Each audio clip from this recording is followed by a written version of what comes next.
So we believe that the premutation, in addition to a second genetic hit, will lead to autism. Let's start with the background. The premutation has been associated with ADHD and autism. And there was one study that showed that about 8% of the probants had autism. The phenotypic variability is not fully explained by the number of repeats, and so we want to hypothesize with a two-hit model that with the premutation, patients may reach neurobehavioral problems like ADHD, and with the second hit, it will reach intellectual disability and autism. So here, this is the model that Ivan Eichler developed, and this is the second hit, the first hit and the second hit, a copy number variant somewhere else or a mutation somewhere else. And this is our hypothesis. The premutation is the first hit, but in addition to a copy number variant or mutation would lead to ASD. So we report 4 cases, all of them with a premutation and a second hit.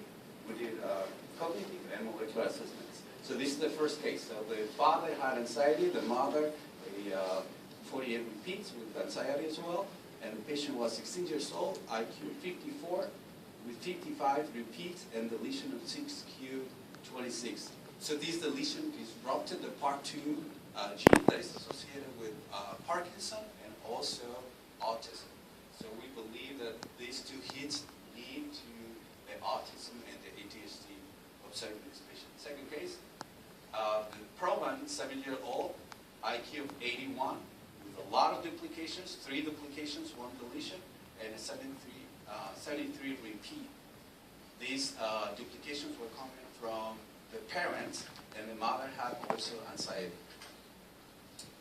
Third case, both of the parents had mutations for the MTHFR gene, and the mother had 50 repeats, and she also had anxiety. And the child, a 4-year-old with an IQ of 112, 56 repeats, homozygous for the mutations, resulted in autism and ADHD.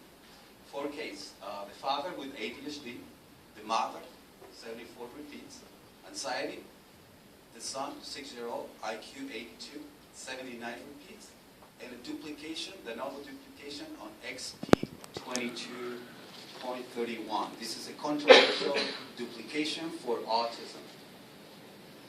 So our conclusions, we propose that the premutation can be a model for a second hit hypothesis, that the phenotypic variability in families with ASD and the premutation may involve additional genetic insults, as seen in these 4 cases. However, the functional evaluation of benign and pathogenic variants is still under investigation. The additive effects of the copy number variants may be difficult to estimate and evaluate. And we believe that studying these additional hits may help to identify overlapping pathways and probably treatments as well as pharmacological biomarkers. We also think that when we have patients in the clinics that have autism and the permutations, they deserve further genetic workup and at least a microarray. And the same thing for patients with FACSAs that have severe presentations that are not fully explained by the permutations. Thank you for your attention.